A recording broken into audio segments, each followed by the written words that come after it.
Chapter 9 Jadwiga's New Home. It was difficult to focus first curiosity. Jadwiga looked often down upon her capital, with its far-sweeping wall and moat and fringing villages. She could scarcely see the Vistula, but she knew that it flowed by the hill. How could one live where there was no river? The Danube was part of her. It was pleasant to find her palace on a hill, as the others had been at Visegrad and at Buda. Not so high, so interesting a hill, to be sure. Not a crest in looping, spreading ranges. These were farther away from the city, but nevertheless a hill.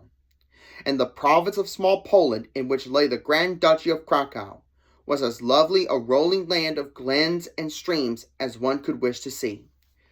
Within the capital's walls below lived not only Krakow burghers, but practically all the nobility holding state offices. She had already learned that the old rivalry between the first Polish capital, Gniezno, in the province of Great Poland, and this present capital in small Poland was not yet buried.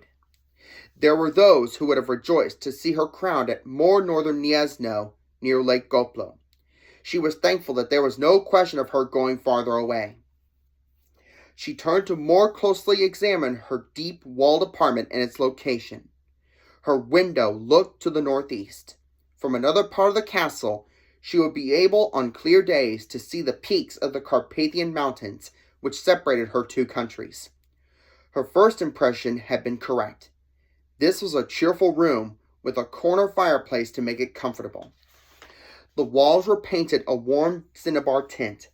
It was longer than wide, and the vaulting ribs of the ceiling were caught at 3 equally spaced points by graceful bosses.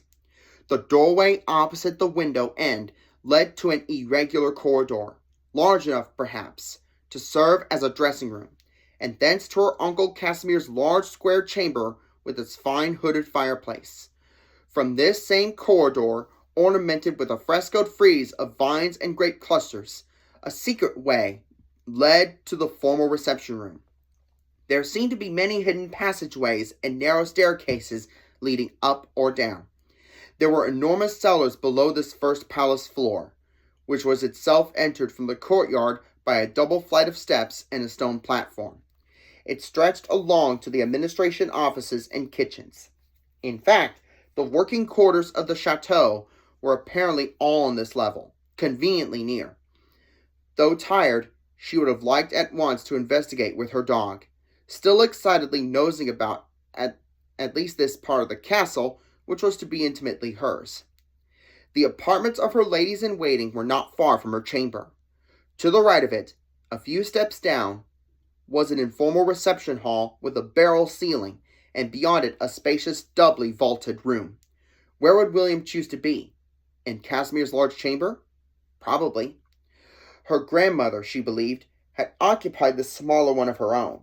That thought was comforting. It was pleasingly furnished. She liked particularly the brightly woven tapestry representing the resurrection, which hung over her low wooden plank bed placed against the right wall. From this bed, with its dimity-covered mattresses and pillows and fine spreads, she would be able to look through the window at morning and evening skies.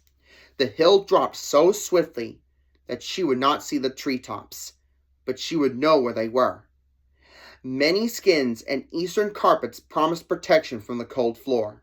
The 2 fur rugs in front of her bed, and another before the prie-dieu next to the bed, were white and soft.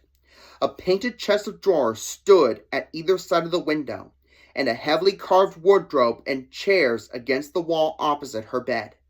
The table in the middle of the room was large enough to hold her embroideries and books and flowers. She would be able to read and embroider at night as well as by day, for there would be plenty of light from the half-dozen large brass candle reflectors on the walls, each holding 3 or 4 candles. Besides, there was an oil lamp on the table. She could hear a group of ladies-in-waiting moving about in their apartments nearby. They were singing as they worked, and farther away, court musicians were vigorously playing Slavic airs. They would soon be coming to her. But before they came, she wanted to look again from her window, again, alone, to try to feel her way toward the city and its citizens who had so marvelously welcomed her. She had been brought up on its legendary as well as its authentic history. Krakow was surrounded by a web of poetical stories. Under this very Wawel hill on which she stood gloomed the cave where once lived the dragon that had exacted a tribute of human victims from the lower village, and from whose hideous grip Krakus, mythical founder of the capital, had delivered the people. The Wawel had known centuries of pagan worship. The lovely little chapel in the courtyard had been a pagan shrine until the coming of St. Cyril and St. Methodius, missionaries of Christ. Then everything had changed. And toward the close of the 11th century, after a feud between Mitre and Crown, which had resulted in the murder of the bishop by the king, Bishop Stanislaus had become Poland's patron saint. Step-by-step events had led to the great reign of her uncle. Before him, the first Casimir had settled a colony of Benedictines from Liege on this Wawel hill, and through them religion and the culture of the West had spread, just as they had through the Benedictines whom her father had so encouraged in Hungary. Here in small Poland, they had been given a royal castle and lands at Tyniec, about 5 miles from Krakow, where they developed their rich possessions until they included not less than 100 villages. On her journey to Krakow, she had sighted from miles away the towers of their abbey, which looked proudly down from a cliff head into the reflecting waters of the Vistula. She would not forget her reception within the abbey's hospitable gates. The weeks of travel from her own to her new country had been weeks filled with lessons, as one after another of her escort had explained something she had not yet known, or reviewed with her things she had been taught, but which were now, for the first time, intensely real.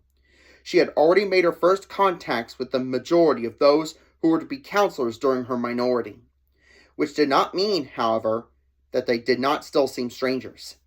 They talked to her repeatedly of her uncle Casimir's affection for Krakow, for all of his cities, but especially for the fair city of Krakow.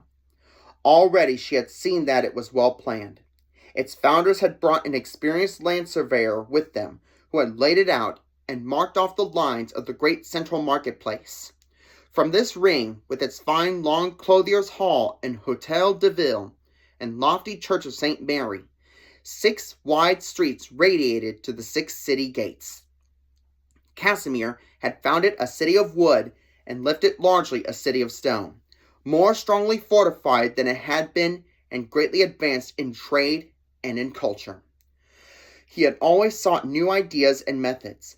In fact, under him the city became so powerful that he was forced several times to discipline it for insubordination. Jadwiga, trying to get her bearings, had to think back to Casimir.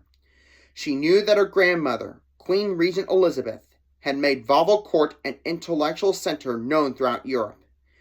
Yet the whole period between Casimir and herself had been in so many ways disastrous to Poland that she must turn back to him as her guide.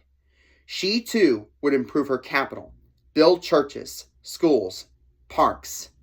Like her father, Casimir had been a born ruler. He was, strikingly in his day, a lover of peace, not an idle, but a fecund peace. His reign saw a succession of peace treaties and works of peace. He had given his exhausted country a breathing space of 37 years. Yet, he had, she had been taught, in one instance at least, paid perhaps too great a price for peace, when he had turned over the province of Silesia to the Czech king to win that dangerous neighbor's renunciation of claims to the Polish throne. But he had added to Poland rich red Ruthenia. This jewel of her crown she must especially guard. There was a kinship between many of her great-uncle's aims and those of her father. Casimir had been called the peasant's king because of his efforts for those usually neglected by monarchs. Not only had he shared the royal corn with them in times of famine, but he had given them protection against oppressive landlords through a codification of laws and reform in the administration of justice. More than that, he had personally supervised the enforcement of these laws. Above the peasants was the thriving burgher class, then the lesser nobles, and finally the greater nobles. The Jews, crowded below these groups. To them, as well, Casimir showed a tolerance not practiced by other monarchs, not practiced, indeed, by her father. But it was in their attitude toward the burgher class that father and uncle, who were to be her guides, seemed especially close. Louis had been, in Hungary, like Casimir in Poland, particularly the friend of men who, by their skill and industry, were bringing greater wealth to the state, and more comfort to all. She must depend on her townspeople. This was the age of the Marian devotion, of the elevation of all women through one. Recently, St. Bridget of Sweden had thrilled the world with her brilliant participation in church and state affairs. The story of St. Catherine's dramatic effort at Rome and sad death there were fresh in her memory. Now Jadwiga, facing such solemn responsibilities, longed with all the intensity of her piety to do what Christ and the Church expected of her. It was blessed to remember, so far from home, that though countries and peoples changed, the great Catholic Church remained one. There was her true home. In Hungary, her world had seemed vast enough, but bewilderingly its boundaries had widened. Now the powerful Germans were just to the west of her, Königsberg and Marienburg, headquarters of the Knights of the Cross not far to the north.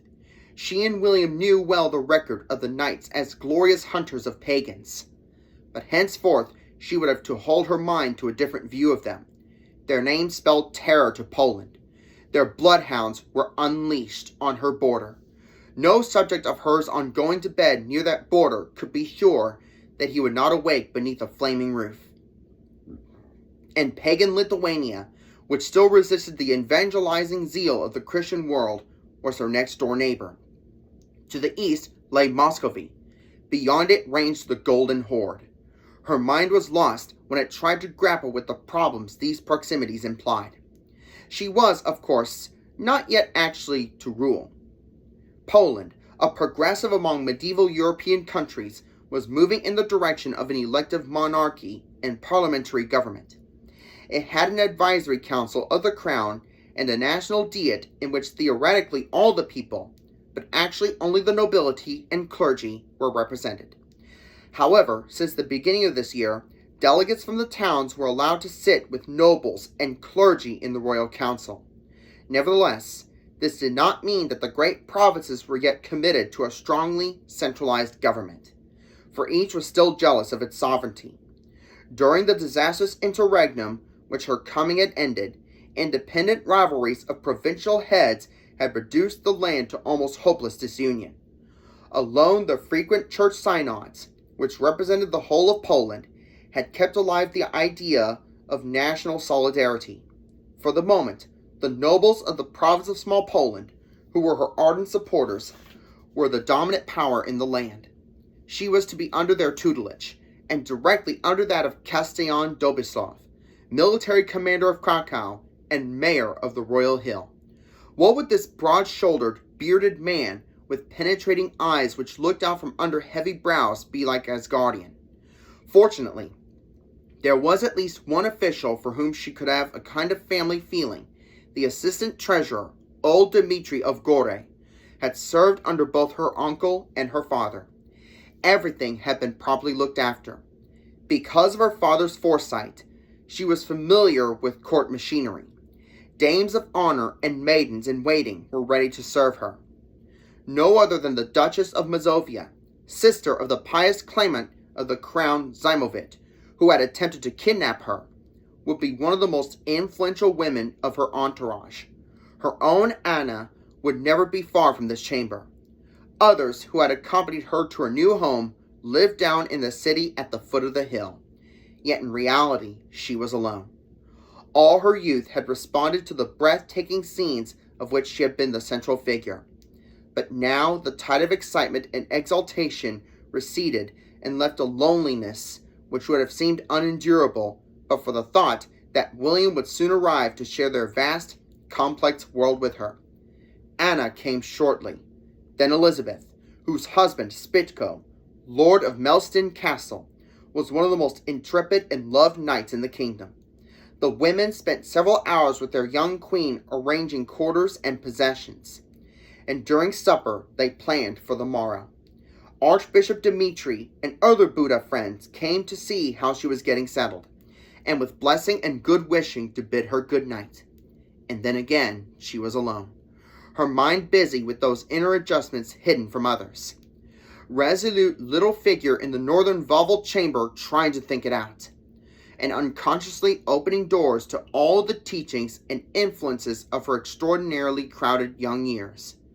They were to prove their worth. Casimir, through his choice of Louis as successor, had brought disaster to Poland. Now here was Louis's daughter. She turned from the window and set up William's silver altarpiece on the low oak stand beside her bed. After meditations and prayers, she tried to sleep.